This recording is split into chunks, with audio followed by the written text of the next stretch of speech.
Please. Now it's good. Yeah, phone is there. Okay. Okay, yeah. Now Sorry, it's good. sorry for Okay. that. Okay, no problem. Yeah. Yeah. Go ahead with your introduction. Yeah. Yeah, basically, I'm working as a DevOps engineer for the past 3 years. Basically, our project main agenda is currently onboarding the customer applications and targeting them into deployed Kubernetes cluster as well as the AWS EC2 instances.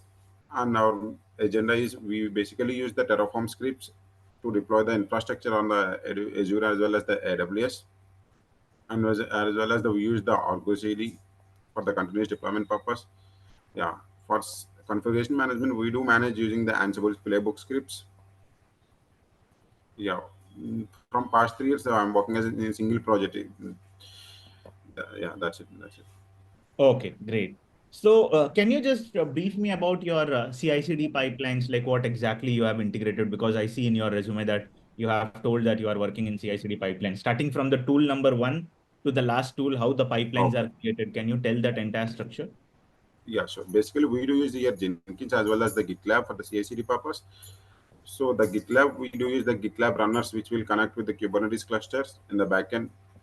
We do as a kubeconfig file in the environmental variables. We do add as a kubeconfig file to connect with the Kubernetes cluster. From starting from the, we do describe the. It is something like we do mention agent kind of thing in the Jenkins, we can say, but here we do mention as a image, like a Docker based image, I can say, where exactly the code pipeline will run on based on that. And starting from the stage one, first we declare the stages, what are the stages we need to do, and later then we check out the code from the source code repository, whether it may be GitLab or Git or some other Bitbucket code. From the post that, for if it is a Java application, we do build the application using the Maven, and post that we do publish the artifacts and build the artifacts in the second stage, following the sonar scanning in the third stage, as well as pushing the jar or war files, I can say, in the artifact repository, which can we say JFrog. And later on we do deploy the artifacts. We do build the artifacts using the Docker and create the Docker image with the help of Docker file, and post that we deploy those Docker images, which are sent to the ACR repository or the harbor for the on-prem clusters, on the Docker hub for some other clusters. We pull that Docker images into our Kubernetes and we deploy into that. And sometimes we do also do the tree scanning before deploying the images to the cluster to check the vulnerabilities and all. Understood. So after that review scan, what is the stage, last stage? Last stage I can say is the deployment in the Kubernetes cluster. Okay, so everything is running with the GitLab only, GitLab Yes, CI/CD. yes, everything is running in the Okay, GitLab and CI. every tool is integrated with GitLab only. Yes. Okay, good. Okay, can you tell me like how this ingress controller is happening in your Kubernetes cluster? Nginx you are using, right, as an ingress controller. Can you tell me like how did you set up, or some team has set up for you and you are using it? What is the architecture of this particular component in traffic, in managing the traffic? For Okay. example, let's say you deploy with the GitLab, right? And Okay. now a new pod is coming up with XYZ IP and some Okay. 8080. How that is mapped to your ingress controller? Can you just tell me that Yeah. steps? Basically, ingress control is nothing but is a traffic forwarding, I can say. I hadn't set up the ingress controller in my cluster, but our team hasn't has set up it. But I know because it will traffic our service to the externally outside of the cluster. Basically, when we install the Nginx ingress controller as a Helm chart in our Kubernetes cluster, post the installation of the ingress, we can create an ingress for our service. Nothing but we do map our cluster IP or the load balancer IP. I can set the load balancer IP of the cluster to the DNS name we create. We using the Venafi provider, we create the DNS name and using the DNS. Venafi. Yeah, Venafi. yes, Okay, so Venafi. your company is using Venafi. Yeah, Venafi. Okay, okay. Yeah, And with the after that, help of DNS, which was created in the DNS, we do map with the DNS with our application service. and all those things, how do you do it? Do you have any automation or you are just running manually? No, running manually through Rancher, which we manage the Kubernetes cluster. Oh, okay. So that's not manual, right? Then you are running with Rancher. Yeah, we are running in the rancher dashboard, I can say. Okay. So let's say like I'm giving you an application. Okay. I want you to design a multi-pod deployment of Kubernetes. Let's say like Okay. you have two pods in a single manifest file. You Okay. have to deploy that, and once the pods are deployed, then automatically you have to write a automation or anything which maps directly to the Nginx. I don't want to use Rancher because here Rancher is not there. So Okay. how will you implement that without Rancher? We can do with the help of templates kind of thing. Basically, I can say we can use the Helm charts for the Deployment. automation. Yeah, Yeah, for that's the fine. deployments. Yeah, with the Helm chart itself, we can mention the manifest of the ingress also. Because when we run the automation of the Helm chart, generic templates of the Helm charts, when we run the pipeline, we can pass the variables of the service. We can pass the variables as a service name pointing to the target DNS in the Jenkins or the GitLab declarative pipeline.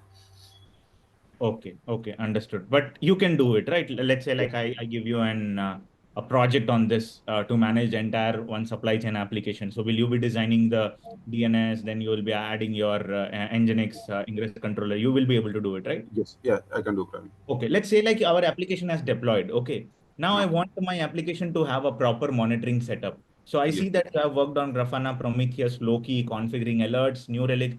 So why so Yes. much of tools you have used? New Relic you have used, Grafana, Prometheus, Loki. So what is the use cases and how did you integrate all these tools? Have you done or any other team has Yes. done this thing? No, I have done the entire part of the monitoring in our team. Basically, we do is the Grafana, Prometheus, and Loki because these are open source. So later, one of the customer asks us to the New Relic, which is a commercial version for the other monitoring purpose, extra monitoring purpose. I can say APM management, application monitoring purpose. We do use the New Relic one. I have set up this Grafana monitoring using the Helm charts in our cluster. So basically, Grafana is kind of, I can say, the dashboard visualization tool, and Loki is kind of, I can say, for collecting the logs using the prompt tail. I can say which extract the logs from the cluster and send into Loki. And the prompt tail, I can say, it's a metric collector, which collects the push metrics, or push metrics is the one which targets the metrics, which grabs the metrics from the cluster and send into Prometheus data source. These are all data source. Prometheus and Loki is data source, which can be extracted the logs and metrics from the cluster, and we can visualize the monitoring or the entire kind of thing of the Kubernetes cluster in the Grafana dashboards. Basically, we do have Grafana custom dashboards, which is provided by which can be created by us, or else the inbuilt dashboards, which is provided by Grafana. As well as we have integrated the LDAP configuration in the Grafana, where our team can use the Okay. Grafana with different access. And the Neuralink, yeah, on the Neuralink Can side, you I can have you done. tell Yeah, can you tell sure. me one important thing with respect to New Relic? Let's say I have a, Kubernetes pod. Okay, so these Okay. all are pods only, right? Yes. You are deploying and integrating everything in pod Kubernetes. Yes. Let's say I have a Kubernetes pods and I Okay. want to integrate my pods with the New Relic. So what are the steps that you are going to take? Integration of pods in Neuralink, I can say directly we need to integrate the entire Kubernetes cluster in the Neuralink. Basically, when you want to add a Kubernetes cluster with the Okay, help. that is fine. Like let's say Okay. like everything is done, but for my application to be read from the New Relic, what are the steps? We do use the Neuralink commands, I can say. Okay, what are And those commands? yeah, anarchical query commands. We do have some visually some, I can say, the metrics. We do have queries. Cube status phase something will be there. The query will be there is Have equal you to the. done the integration or is it like pods get deployed and they get automatically integrated? No, when we connect the cluster, the entire cluster will be connected to the entire infrastructure, Correct. the entire resource. But how New Relic will know which pods to read, right? Cluster is fine. But Yeah, how New Relic will read that, okay, supply no, chain pods, it has to read because everything comes with the cost, right? yes, no, we need to manually mention the with the help of Correct. queries itself. Okay, so where do you mention that queries? There is a terminal which we wait for creating the dashboards. So if we want to create a dashboard for the pod status, for the Okay, pod let me example, tell yeah, you. So basically, whenever a monitoring agent you deploy on cluster or you try to integrate with a pod, there will be specific values to be given to the Kubernetes manifest file. Okay. Yes, the labels. Yeah. Yeah. Correct, right? Yes. So just explore that. I think maybe you have missed it, or because queries are for reading the data, not Reading for it. adding to the pods or something. Okay, so just check on that. And one more Okay. question here. So what are the metrics that you are going to read from the new relic? Metrics actually the node metrics, the CPU and memory percent of the metrics, Okay. as well as the namespace kind of metrics. For example, if there is any resources which has failed in a particular namespace, we can able to fetch that application metrics. Okay. Yeah. What else? Let's say CPU utilization, application metrics, namespace metrics. What else? Because so much monitoring is being done by you. So what else do you monitor there? I can say application in a endpoint URL metrics I can able to monitor Okay. whether the application is up and running or not. Have you heard about thread dump, heap dump, process IDs, process data? Are you monitoring with New Relic these things? Oh, no, no, I hadn't done that. Okay, so Java applications, thread dump, heap dump, you have not checked with them. No, no, no problem. I Okay, hadn't done. no issues, no issues. Okay, so let's go a little bit deep dive into the Linux architecture. Okay, so Okay, can you tell me like let's say like I hit a command of www.google.com, right? okay. What exactly the steps are involved in the entire process of this data reaching to the server and coming back in terms of Linux? What are the things that are involved? Can you quickly tell? In Linux, I can say when we, because everything will be stored under some under root directory. If it is there inside the Linux system, it will fetch from that, or else it will be grabs get from the internet when you enter the outside of the and which is Okay, not present in the system. Yeah. okay. So DNS and all those things will not come in between? Yes, DNS will comes under because when we hit the particular URL, it will fetch the particular IP address and it will get the data. Okay, okay. So let's say like, okay, you gave one line answer. I'm okay with that. Now let's assume that the www.google.com is not giving response to me. So what Okay. are the Linux commands you will try to hit in the server? Let's say I have given you a VM. So Yeah. what are the things that you will try to do the troubleshooting for this? Yeah. I can use the ping command whether the application Okay. is reachable or not, Okay. and as well as the telnet command whether the IP is pinging or not, the IP is connecting or the data is sending or not, data is getting from the internet or not. Okay. Anything else? No, no, I hadn't. Trace route, Yeah, dig, trace, yeah, netcat. yeah, Have you? trace route. Yeah, trace route also we can do, but no, I didn't remember the exact what it will do had used. Okay. No issues. No issues. Okay. Okay. Okay. Can you share your screen? I will give you a sample Docker file Okay. to guide it. Okay. So you worked on Docker, right? Yes, yes, yes, Okay. correct. Share your screen and we will. I will just give you in the chat one Docker file to write. So this will be your question. Okay.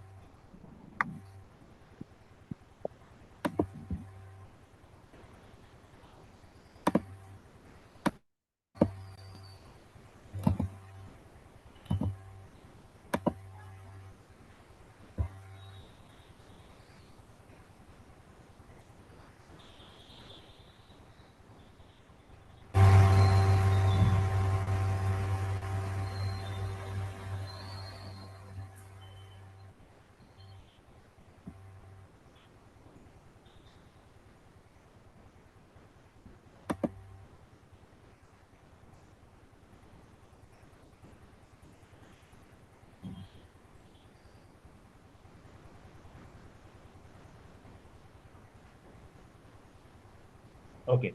So this is the question, and why it is coming. Okay. So this is the question to Sai I have given. Okay. So you all can see this one. I have pinged to everyone.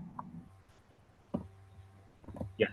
So write a Docker file to have the HTTPS server as a container on port 80 and have the config file copied from your local laptop or wherever you are working. And fetch me whenever the correct container is running, right? Okay. That that Apache server web page should show me the CPU and memory inside the container. You got the question, right? Yes, yes. Yeah. You understood, right? So for again, I am telling, write a Docker file to have a HTTPD server for me. Okay. That server should run on port 80. And Okay. there is a config file. Config file means there is a file which is Yes. having the CPU and memory shell script or anything. Config file Yeah. can be anything. Okay. And Okay. whenever you are hitting the URL of a Linux Yeah. system, it Okay. should give you the CPU and memory of the particular system. Yeah. Okay. Okay. You Okay, Brian. understood, right? Question now? Yes. Yes, Brian. Okay, go ahead. Go ahead. You have 10 minutes of time to do this. You can just write whatever the commands you have, and we will then check on the next steps. So you can able to see my screen, right? Yes, yes, please go ahead. Okay.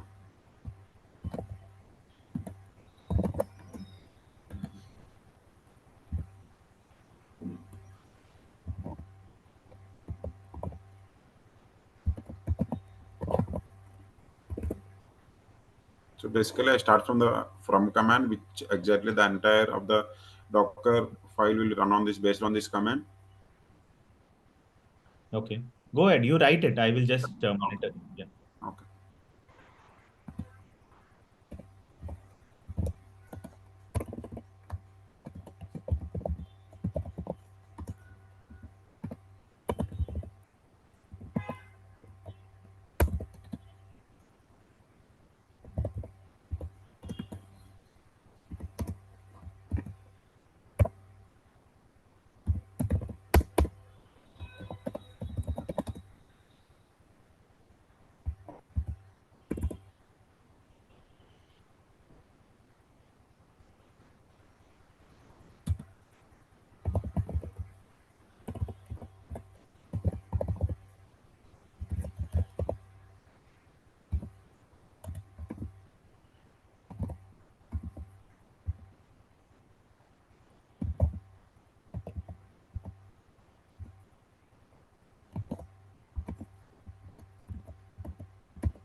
Yeah, I think this is the one. I'm not sure. I think because I need to start the HTTP server.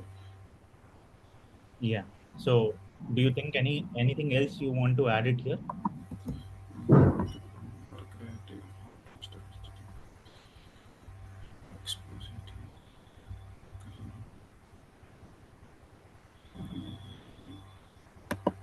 No, no, Brian, because I missed the How do some you part. how do you start the server? Yeah. Start the server.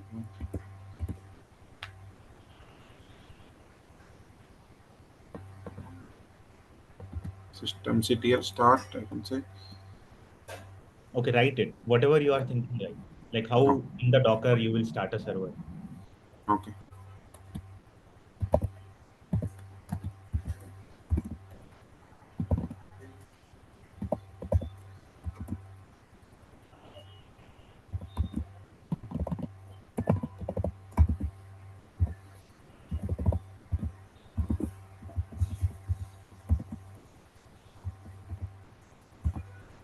Yeah, I think this is the one. Okay, so let's understand like you have taken an image of latest work directory you have said, copy, you have done run apt install HTTP, you have done expose 80, systemctl start, entry point. So what is this entry point actually? Like, see, server is started, right? So Hmm. why we are giving again entry point? Like what exactly that is doing?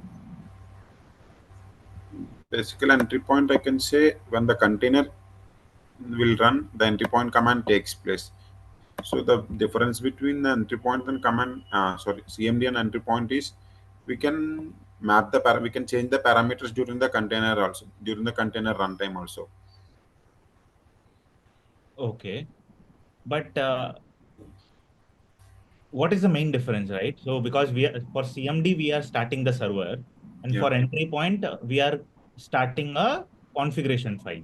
Yes. So do you think that every time the configuration file will run in the server?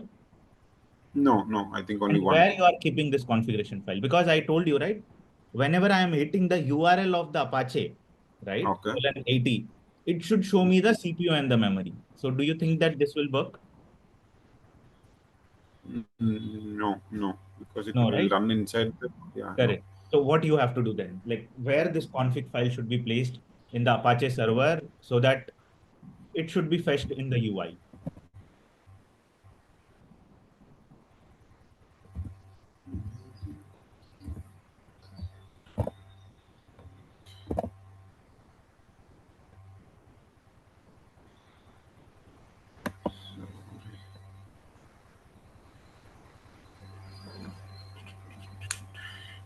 Okay, tell me one thing, like where you will place the file, this particular config.sh, where you will place in the Apache server.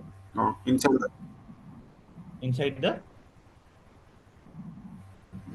the normal, basically we are trying to place inside the container.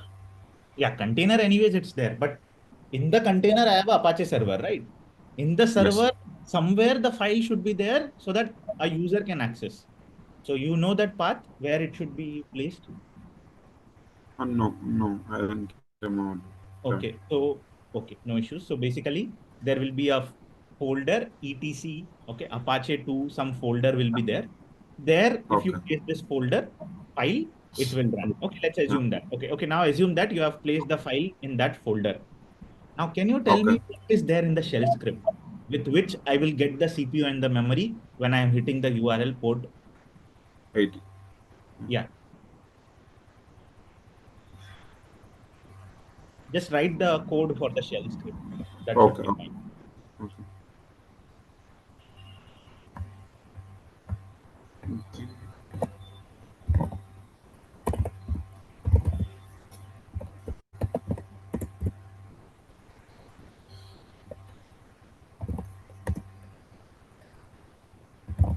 So DF5 I can say which will fetch the entire usage, memory usage, and CPU usage of the entire Uh, system. what is DF here? DF, no, I think no. DF5 I can say it is a command to fetch the entire CPU and memory percentage, used and available percentage of the system. Okay, disk free. Yeah, disk free. Yes. Okay, and H is human readable format. Yes, command readable form. Yeah. Okay, let's assume that you have hit DF-H. So what Okay. is the next steps you will take from this? And DF-H is only for the free disk, right? Not for Yeah. your CPU. So See, anything else you want to do for CPU? I think we can use the free disk system. etc. There is a proc file, CPU uptime. Anything your idea? Getting top command. Yeah, top command. Yeah, we can fetch. We can be able to fetch the CPU and memory percentage. That's Okay, have you written any shell scripts uh, previously? no, no, Praveen, I hadn't. Yeah, Okay, not. got it. But you are working on Docker files and Kubernetes files, right? Yes.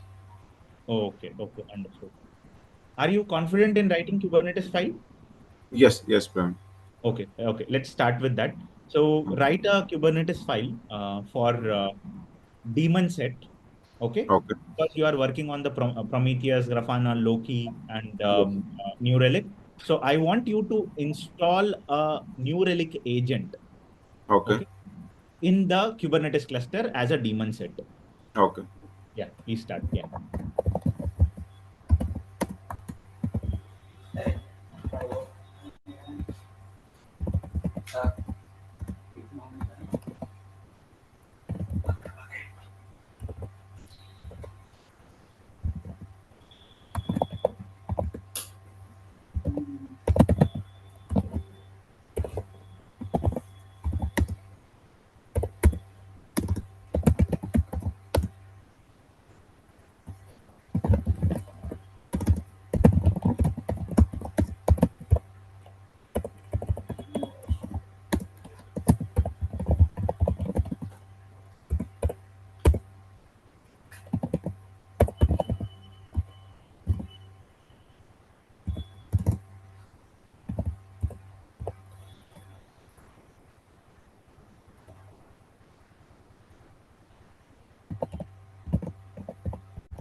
One turning off my mic.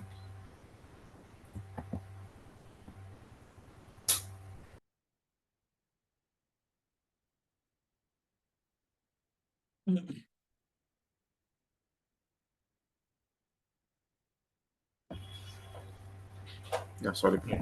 Completed? Yes, Pranay, completed. Okay, good. So that's really quick that you have written API version, kind, metadata, specifications, you have selected match labels, templates you have put, specification of the container is New Relic, ports, TCP protocol. I think this is good. Okay. Yeah. Yeah, So Sai, it was great interviewing you. Okay. yeah, So you just keep the screen as it is. Yeah, I think this is really good and helpful. First, I will okay. ask everyone in the class, how was the interview of Sai?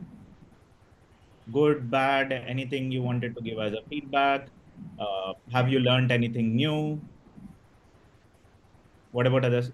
Chat is open to everyone, guys. So you can just quickly. Great, good.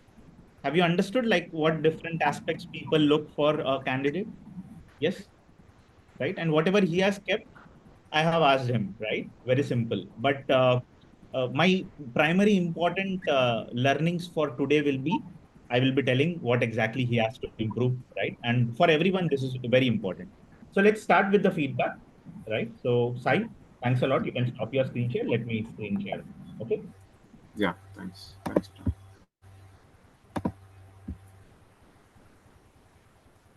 Okay. So, first thing, see, when you have started introduction, see, you are a strong candidate. Okay.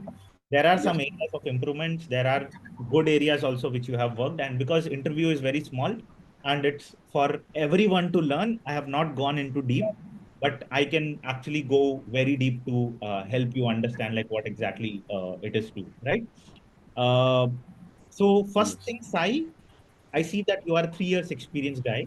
And when I have asked you introduction, Yeah.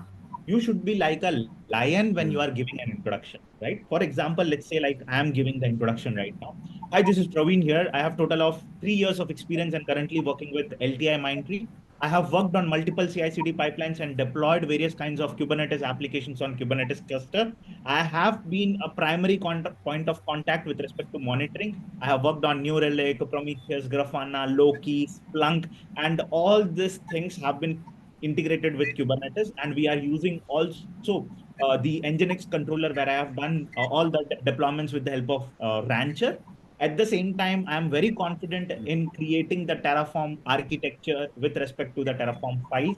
I have also worked on Terraform modules, and I'm also capable of writing various kinds of Python and shell scripting. Now, in 1 minute, if you are able to give him the confidence that, yes, this is the guy that I am looking for, able to understand, right? So that Yes. power you have to show to the interview. Now, initially, your power was very low. Okay. Yeah. Yeah. And when I started asking you the questions, then I understood that this guy is confident. Mm. Okay. Okay. And when I went to the shell scripting, again, your confidence got down. Yes. So, what I'm trying to say, this is for everyone, not only for Sai, this is for everyone. I would suggest you all that when you are giving the introduction, all the things which are there in your resume should be added. Is it clear? If you say yes, I will go to the next point. How I have given introduction, is it clear to everyone? Guys, yes on the chat. Clear? Very strong, very powerful. Whatever you have written in the resume, that should be there in your page, right? Good. That's awesome. Now, point number two, when you are telling the introduction, don't use fillers. I have seen Sai in your entire chat, you have told basically, which is not needed at all. Okay. Mm. And little bit very confident guy you are. If I am going to select in Walmart, I will select you. Only Okay. thing is, you have to practice communication. Yeah. Only one mistake. Like sit in mirror, whatever you have told today, just tell how the way I am telling, little bit loud voice and sit straight whenever, because now I can understand like you are sitting in front of like this. But when Yes. you are giving interview, have a table, anyone, this is the proper posture. Your eye contact should be at the straight level of the laptop and not like this. No, it Okay. will show less confidence. It will show a straight this shoulder should be straight and very strict position, like you are very confident in contacting the person who is taking your interview, right? Yeah. And second thing, You have told all the things correct, and I would suggest you, people are looking for more skills like this, right? New Relic, Grafana, Loki. So I would suggest how these are getting integrated in your project. Just check. If you Okay. have not done also, ask with the people who have actually set up these things. Okay. Yes. Okay. Right. And you are using GitLab. That's really good. You are using runners. That's good.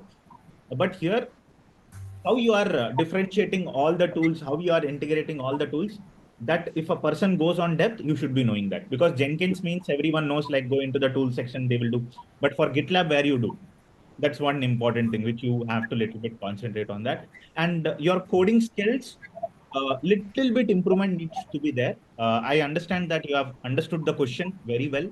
You have started writing the code very confidently. People usually don't write that much fast, and I'm very much happy that you have written the entire Kubernetes file as a daemon set within just minutes.